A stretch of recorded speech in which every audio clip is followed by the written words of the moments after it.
ನಮಸ್ಕಾರ ಕರ್ನಾಟಕ, ನಾನು ನಿಮ್ಮ ಪ್ರೀತಿಯ ಸ್ವಾತಿ ಬಳ್ಳಾರಿಯಿಂದ. ಇವತ್ತು ನಾವು ಎಲ್ಲಿಗೆ ಬಂದಿದ್ದು ಅಂತ ಗೊತ್ತಾಗ್ಬೇಕಾ? ನಾವು ಬಂದಿರೋದು ಬಳ್ಳಾರಿಯಲ್ಲಿರುವ ಶ್ರೀ ಕನಕಮಹಾದುರ್ಗಮ್ಮ ಗುಡಿಗೆ. ನಮ್ಮ ಬಳ್ಳಾರಿಯ ಪ್ರಸಿದ್ಧ ಕನಕದುರ್ಗಮ್ಮ ದೇವಿಯ ದೇವಸ್ಥಾನ. ಈ ದೇವಾಲಯವು ಬಳ್ಳಾರಿಯ ಪ್ರಮುಖ ಶಕ್ತಿಪೀಠಗಳಲ್ಲಿ ಒಂದಾಗಿದೆ. ಇಲ್ಲಿ ಆರಾಧಿಸಲ್ಪಡುವ ಕನಕದುರ್ಗಮ್ಮ ದೇವಿಯ ಶಕ್ತಿ, ಧೈರ್ಯ ಮತ್ತು ರಕ್ಷಣೆಯ ಪ್ರತೀಕವಾಗಿ ಭಕ್ತಿಯಿಂದ ಪೂಜಿಸಲ್ಪಡುತ್ತದೆ.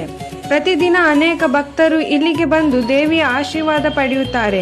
ವಿಶೇಷವಾಗಿ ನವರಾತ್ರಿ ಸಂದರ್ಭದಲ್ಲಿ ದೇವಸ್ಥಾನವು ಅತ್ಯಂತ ಸುಂದರವಾಗಿ ಅಲಂಕರಿಸಲಾಗುತ್ತದೆ ಮತ್ತು ಸಾವಿರಾರು ಭಕ್ತರು ದೇವಿಯ ದರ್ಶನ ಪಡೆಯಲು ಆಗಮಿಸುತ್ತಾರೆ.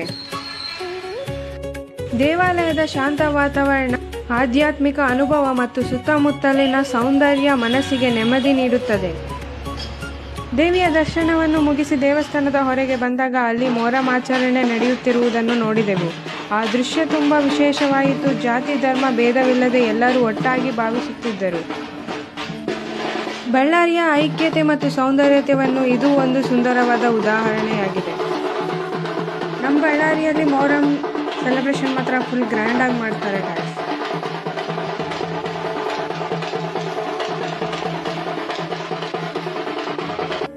ನೋಡಿದ್ರಲ್ಲ ಗಾಯ್ಸ್, ಇದೆ ನಮ್ಮ ಬಳ್ಳಾರಿಯ ಕನಕದುರ್ಗಮ್ಮ ಗುಡಿ. ನಿಮ್ಗೇನಾದ್ರೂ ಈ ವಿಡಿಯೋ ಇಷ್ಟ ಆಗಿದ್ದಲ್ಲಿ ಲೈಕ್ ಮಾಡಿ, ಶೇರ್ ಮಾಡಿ, ಹಾಗೆ ಫಾಲೋ ಕೂಡ ಮಾಡಿ. ಮತ್ತೆ ನೆಕ್ಸ್ಟ್ ವಿಡಿಯೋದಲ್ಲಿ ಸಿಗೋಣ.